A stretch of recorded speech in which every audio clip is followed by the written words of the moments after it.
شروع اللہ کا نام لے کر جو بڑا مہربان نہایت رحم والا ہے۔ لوگو اپنے پروردگار سے ڈرو کہ قیامت کا زلزلہ ایک حادثہ عظیم ہے۔ اے مخاطب، جس دن تو اس کو دیکھے گا اس دن یہ حال ہوگا کہ تمام دودھ پلانے والی عورتیں اپنے بچوں کو بھول جائیں گی اور تمام حمل والیوں کے حمل گر پڑیں گے، اور لوگ تجھ کو مدہوش نظر آئیں گے، حالانکہ وہ مدہوش نہیں ہوں گے بلکہ عذاب دیکھ کر مدہوش ہو رہے ہوں گے۔ بے شک اللہ کا عذاب بڑا سخت ہے، اور بعض لوگ ایسے ہیں جو اللہ کی شان میں علم کے بغیر جھگڑتے اور ہر شیطان سرکش کی پیروی کرتے ہیں، جس کے بارے میں لکھ دیا گیا ہے کہ جو اسے دوست رکھے گا تو وہ اس کو گمراہ کر دے گا اور دوزخ کے عذاب کا رستہ دکھائے گا۔ لوگو، اگر تم کو مرنے کے بعد جی اٹھنے میں کچھ شک ہو تو ہم نے تم کو پہلی بار بھی تو پیدا کیا تھا، یعنی ابتدا میں مٹی سے، پھر اس سے نطفہ بنا کر، پھر اس سے خون کا لوتھڑا بنا کر، پھر اس سے بوٹی بنا کر جس کی بناوٹ کامل بھی ہوتی ہے اور ناقص بھی، تاکہ تم پر اپنی خالقیت ظاہر کر دیں۔ اور ہم جس کو چاہتے ہیں ایک میعاد مقرر تک پیٹ میں ٹھہرائے رکھتے ہیں، پھر تم کو بچہ بنا کر نکالتے ہیں، پھر تم جوانی کو پہنچتے ہو، اور بعض قبل از پیری مر جاتے ہیں، اور بعض بڑھاپے کی نہایت خراب عمر کی طرف لوٹائے جاتے ہیں کہ بہت کچھ جاننے کے بعد بالکل بے علم ہو جاتی ہیں۔ اور اے دیکھنے والے، تو دیکھتا ہے کہ ایک وقت میں زمین خشک پڑی ہوتی ہے، پھر جب ہم اس پر مے برساتے ہیں تو وہ شاداب ہو جاتی اور ابھرنے لگتی ہے اور طرح طرح کی بارونق چیزیں اگاتی ہے۔ ان قدرتوں سے ظاہر ہے کہ اللہ ہی قادر مطلق ہے جو برحق ہے، اور یہ کہ وہ مردوں کو زندہ کر دیتا ہے، اور یہ کہ وہ ہر چیز پر قدرت رکھتا ہے، اور یہ کہ قیامت آنے والی ہے اس میں کچھ شک نہیں، اور یہ کہ اللہ سب لوگوں کو جو قبروں میں ہیں جلا اٹھائے گا، اور لوگوں میں کوئی ایسا بھی ہے جو اللہ کی شان میں بغیر علم کے اور بغیر ہدایت کے اور بغیر کتاب روشن کے جھگڑتا ہے اور تکبر سے گردن موڑ لیتا ہے تاکہ لوگوں کو اللہ کے رستے سے گمراہ کر دے۔ اس کے لیے دنیا میں ذلت ہے، اور قیامت کے دن ہم اسے عذاب آتش سوزاں کا مزہ چکھائیں گے۔ اے سرکش، یہ اس کفر کی سزا ہے جو تیرے ہاتھوں نے آگے بھیجا ہے، اور اللہ اپنے بندوں پر ظلم کرنے والا نہیں۔ اور لوگوں میں بعض ایسا بھی ہے جو کنارے پر کھڑا ہو کر اللہ کی عبادت کرتا ہے، اگر اس کو کوئی دنیاوی فائدہ پہنچے تو اس کے سبب مطمئن ہو جائے، اور اگر کوئی آفت پڑے تو منہ کے بل لوٹ جائے، یعنی پھر کافر ہو جائے۔ اس نے دنیا میں بھی نقصان اٹھایا اور آخرت میں بھی، یہی تو صاف نقصان ہے۔ یہ اللہ کے سوا ایسی چیز کو پکارتا ہے جو نہ اسے نقصان پہنچائے اور نہ فائدہ دے سکے، یہی تو پرلے درجے کی گمراہی ہے۔ بلکہ ایسے شخص کو پکارتا ہے جس کا نقصان فائدے سے زیادہ قریب ہے۔ ایسا دوست بھی برا اور ایسا ساتھی بھی برا۔ جو لوگ ایمان لائے اور عمل نیک کرتے رہے، اللہ ان کو بہشتوں میں داخل کرے گا جن کے نیچے نہریں بہ رہی ہیں۔ کچھ شک نہیں کہ اللہ جو چاہتا ہے کرتا ہے۔ جو شخص یہ گمان کرتا ہو کہ اللہ اس کو دنیا اور آخرت میں مدد نہیں دے گا، تو اس کو چاہیے کہ اوپر کی طرف یعنی اپنے گھر کی چھت میں ایک رسی باندھے، پھر اس سے اپنا گلا گھونٹ لے، پھر دیکھے کہ آیا یہ تدبیر اس کے غصے کو دور کر دیتی ہے۔ اور اسی طرح ہم نے اس قرآن کو اتارا جس کی تمام باتیں کھلی ہوئی ہیں، اور یہ یاد رکھو کہ اللہ جس کو چاہتا ہے ہدایت دیتا ہے۔ جو لوگ مومن یعنی مسلمان ہیں اور جو یہودی ہیں اور ستارہ پرست اور عیسائی اور مجوسی اور مشرک، اللہ ان سب میں قیامت کے دن فیصلہ کر دے گا۔ بے شک اللہ ہر چیز سے باخبر ہے۔ کیا تم نے نہیں دیکھا کہ جو مخلوق آسمانوں میں ہے اور جو زمین میں ہے، اور سورج اور چاند اور ستارے اور پہاڑ اور درخت اور چوپائے اور بہت سے انسان اللہ کو سجدہ کرتے ہیں، اور بہت سے ایسے ہیں جن پر عذاب ثابت ہو چکا ہے، اور جس شخص کو اللہ ذلیل کرے اس کو کوئی عزت دینے والا نہیں۔ بے شک اللہ جو چاہتا ہے کرتا ہے۔ یہ دو فریق ایک دوسرے کے دشمن اپنے پروردگار کے بارے میں جھگڑتے ہیں، تو جو کافر ہیں ان کے لیے آگ کے کپڑے قطع کیے جائیں گے اور ان کے سروں پر جلتا ہوا پانی ڈالا جائے گا، اس سے ان کے پیٹ کے اندر کی چیزیں اور کھالیں گل جائیں گی، اور ان کے مارنے کے لیے لوہے کے ہتھوڑے ہوں گے۔ جب وہ چاہیں گے کہ اس رنج و تکلیف کی وجہ سے دوزخ سے نکل جائیں تو پھر اسی میں لوٹا دیے جائیں گے، اور کہا جائے گا کہ جلنے کے عذاب کا مزہ چکھتے رہو۔ جو لوگ ایمان لائے اور عمل نیک کرتے رہے، اللہ ان کو بہشتوں میں داخل کرے گا جن کے تلے نہریں بہ رہی ہیں، وہاں ان کو سونے کے کنگن پہنائے جائیں گے اور موتی، اور وہاں ان کا لباس ریشمی ہوگا، اور ان کو اچھی بات کی طرف رہنمائی کی گئی اور خوبیوں والے مالک کی راہ بتائی گئی۔ جو لوگ کافر ہیں اور لوگوں کو اللہ کے رستے سے اور مسجد حرام سے، جسے ہم نے لوگوں کے لیے یکساں عبادت گاہ بنایا ہے، روکتے ہیں، خواہ وہ وہاں کے رہنے والے ہوں یا باہر سے آنے والے، اور جو اس میں شرارت سے کجروی و کفر کرنا چاہے تو اس کو ہم درد دینے والے عذاب کا مزہ چکھائیں گے۔ اور ایک وقت تھا جب ہم نے ابراہیم کو خانہ کعبہ کا مقام بتا دیا اور ارشاد فرمایا کہ میرے ساتھ کسی چیز کو شریک نہ کیجو، اور طواف کرنے والوں اور قیام کرنے والوں اور رکوع کرنے والوں اور سجدہ کرنے والوں کے لیے میرے گھر کو صاف رکھا کرنا، اور لوگوں میں حج کے لیے اعلان کر دو کہ تمہاری طرف پیدل اور دبلے دبلے اونٹوں پر جو دور دراز رستوں سے چلے آتے ہوں سوار ہو کر چلے آئیں، تاکہ اپنے فائدے کے کاموں کے لیے حاضر ہوں۔ اور قربانی کی ایام معلوم میں مویشی چوپایوں کے ذبح کے وقت جو اللہ نے ان کو دیے ہیں ان پر اللہ کا نام لے۔ اب اس میں سے تم خود بھی کھاؤ اور خستہ حال ضرورت مند کو بھی کھلاؤ۔ پھر چاہیے کہ لوگ اپنا میل کچیل دور کریں اور منتیں پوری کریں اور اس قدیم گھر یعنی بیت اللہ کا طواف کریں، یہ ہمارا حکم ہے۔ اور جو شخص ادب کی چیزوں کی جو اللہ نے مقرر کی ہیں تعظیم کرے تو یہ اس کے پروردگار کے نزدیک اس کے حق میں بہتر ہے۔ اور تمہارے لیے مویشی حلال کر دیے گئے ہیں سوائے ان کے جو تمہیں پڑھ کر سنائے جاتے ہیں، تو بتوں کی پلیدی سے بچو اور جھوٹی بات سے پرہیز کرو، صرف ایک اللہ کے ہو کر اور اس کے ساتھ شریک نہ ٹھہرا کر۔ اور جو شخص کسی کو اللہ کے ساتھ شریک مقرر کرے تو وہ گویا ایسا ہے جیسے آسمان سے گر پڑے، پھر اس کو پرندے اچک لے جائیں یا ہوا کسی دور کی جگہ اڑا کر پھینک دے۔ یہ ہمارا حکم ہے۔ اور جو شخص ادب کی چیزوں کی جو اللہ نے مقرر کی ہیں تعظیم کرے تو یہ کام دلوں کی پرہیزگاری سے ہے۔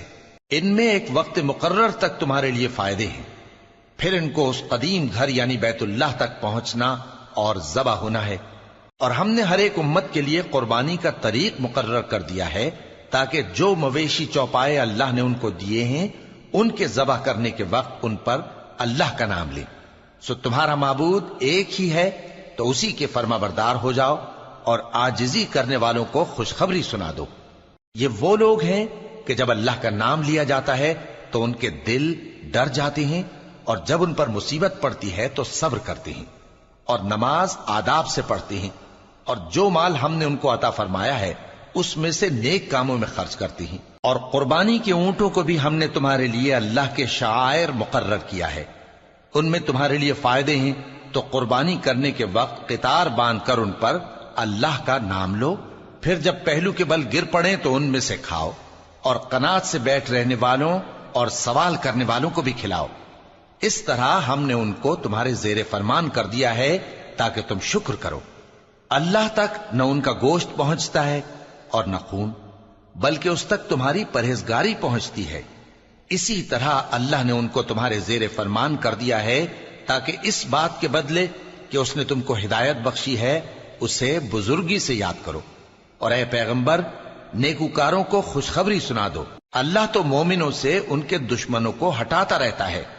بے شک اللہ کسی خیانت کرنے والے ناشکرے کو دوست نہیں رکھتا۔ جن مسلمانوں سے خواہ مخواہ لڑائی کی جاتی ہے ان کو اجازت ہے کہ وہ بھی لڑیں، کیونکہ ان پر ظلم ہو رہا ہے، اور اللہ ان کی مدد کرے گا، وہ یقیناً ان کی مدد پر قادر ہے۔ یہ وہ لوگ ہیں کہ اپنے گھروں سے ناحق نکال دیے گئے، انہوں نے کچھ قصور نہیں کیا، ہاں یہ کہتے ہیں کہ ہمارا پروردگار اللہ ہے۔ اور اگر اللہ لوگوں کو ایک دوسرے سے نہ ہٹاتا رہتا تو خانقاہیں اور گرجے اور یہودیوں کے عبادت خانے اور مسلمانوں کی مسجدیں جن میں اللہ کا کثرت سے ذکر کیا جاتا ہے گرائی جا چکی ہوتی۔ اور جو شخص اللہ کی مدد کرتا ہے اللہ اس کی ضرور مدد کرتا ہے، بے شک اللہ توانا ہے، غالب ہے۔ یہ وہ لوگ ہیں کہ اگر ہم ان کو ملک میں حکومت دے دیں تو نماز قائم کریں اور زکوٰۃ ادا کریں اور نیک کام کرنے کا حکم دیں، اور برے کاموں سے منع کریں، اور سب کاموں کا انجام اللہ ہی کے اختیار میں ہے۔ اور اگر یہ لوگ تم کو جھٹلاتے ہیں تو ان سے پہلے نوح کی قوم اور عاد اور سمود کی قومیں بھی اپنے پیغمبروں کو جھٹلا چکی ہیں، اور قوم ابراہیم اور قوم لوط بھی، اور مدین کے رہنے والے بھی، اور موسیٰ بھی تو جھٹلائے جا چکے ہیں۔ لیکن میں کافروں کو مہلت دیتا رہا، پھر میں نے ان کو پکڑ لیا، تو دیکھ لو کہ میرا عذاب کیسا سخت تھا۔ چنانچہ بہت سی بستیاں ہیں کہ ہم نے ان کو تباہ کر ڈالا کہ وہ نافرمان تھیں، سو وہ اپنی چھتوں کے بل گری پڑی ہیں، اور بہت سے کنویں بیکار اور بہت سے مضبوط محل ویران پڑے ہیں۔ سو کیا ان لوگوں نے ملک میں سیر نہیں کی تاکہ ان کے دل ایسے ہوتے کہ ان سے سمجھ سکتے، اور کان ایسے ہوتے کہ ان سے سن سکتے؟ بات یہ ہے کہ آنکھیں اندھی نہیں ہوتی، بلکہ دل جو سینوں میں ہیں وہ اندھے ہو جاتے ہیں۔ اور یہ لوگ تم سے عذاب کے لیے جلدی کر رہے ہیں، اور اللہ اپنے وعدے کے خلاف ہرگز نہیں کرے گا۔ اور بے شک تمہارے پروردگار کے نزدیک ایک روز تمہارے حساب کی روح سے 1000 برس کے برابر ہے۔ اور بہت سی بستیاں ہیں کہ میں ان کو مہلت دیتا رہا جبکہ وہ نافرمان تھیں، پھر میں نے ان کو پکڑ لیا، اور میری ہی طرف لوٹ کر آنا ہے۔ اے پیغمبر، کہہ دو کہ لوگوں میں تو تم کو کھلم کھلا خبردار کرنے والا ہوں، تو جو لوگ ایمان لائے اور کام نیک کیے ان کے لیے بخشش اور عزت کی روزی ہے، اور جن لوگوں نے ہماری آیتوں میں اپنے خیال میں ہمیں عاجز کرنے کے لیے دوڑ دھوپ کی، وہ اہل دوزخ ہیں۔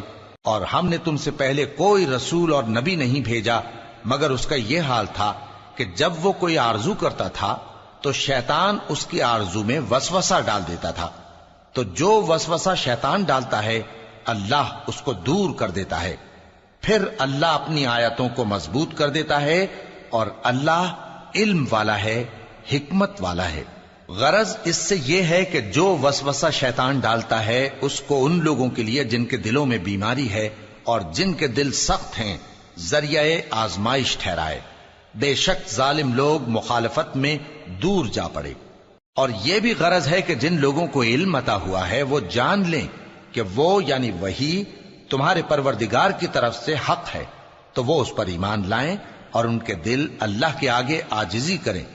اور جو لوگ ایمان لائے ہیں اللہ ان کو سیدھے رستے کی طرف ہدایت کرتا ہے، اور کافر لوگ ہمیشہ اس کی طرف سے شک میں رہیں گے یہاں تک کہ قیامت ان پر ناگہاں آ جائے یا ایک نامبارک دن کا عذاب ان پر آ واقع ہو۔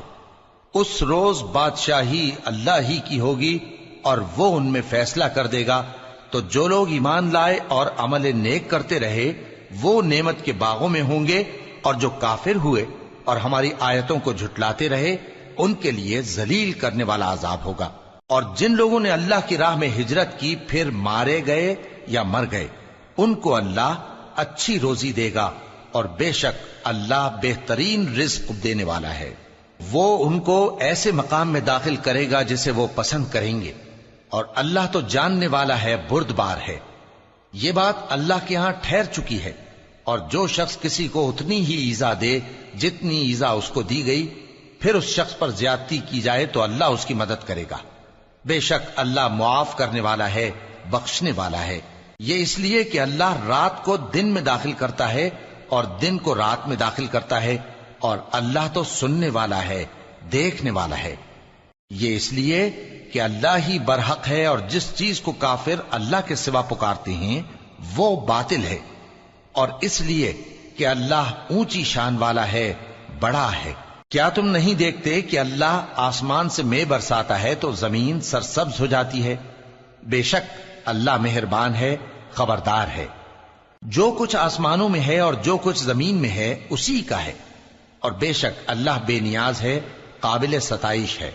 کیا تم نہیں دیکھتے کہ جتنی چیزیں زمین میں ہیں سب اللہ نے تمہارے زیر فرمان کر رکھی ہیں، اور کشتیاں بھی جو اسی کے حکم سے سمندر میں چلتی ہیں، اور وہ آسمان کو تھامے رہتا ہے کہ زمین پر نہ گر پڑے مگر اس کے حکم سے۔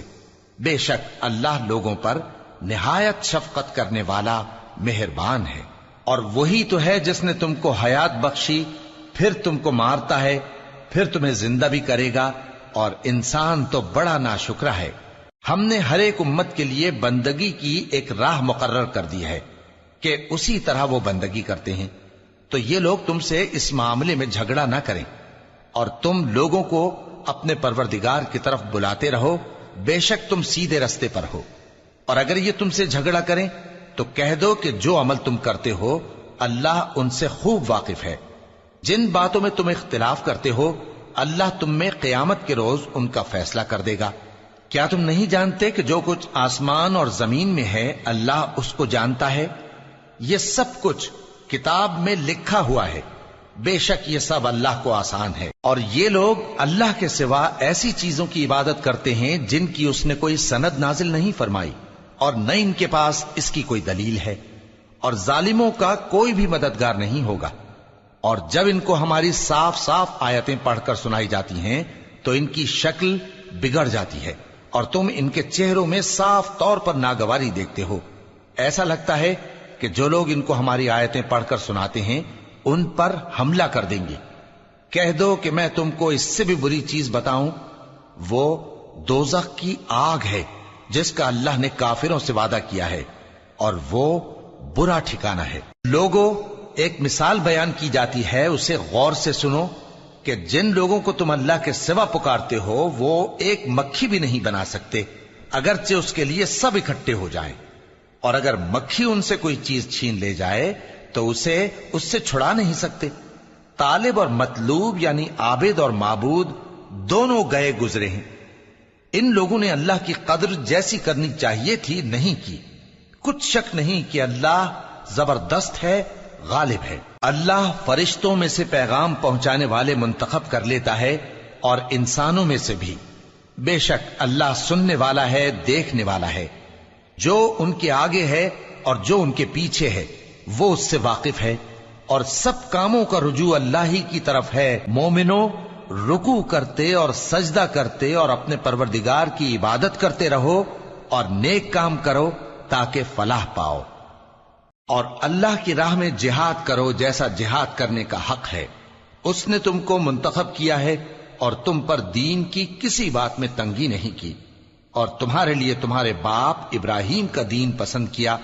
اسی اللہ نے پہلے یعنی پہلی کتابوں میں تمہارا نام مسلم رکھا تھا، اور اس کتاب میں بھی وہی نام رکھا ہے۔ تو جہاد کرو تاکہ پیغمبر تمہارے بارے میں گواہ ہوں اور تم لوگوں کے مقابلے میں گواہ رہو۔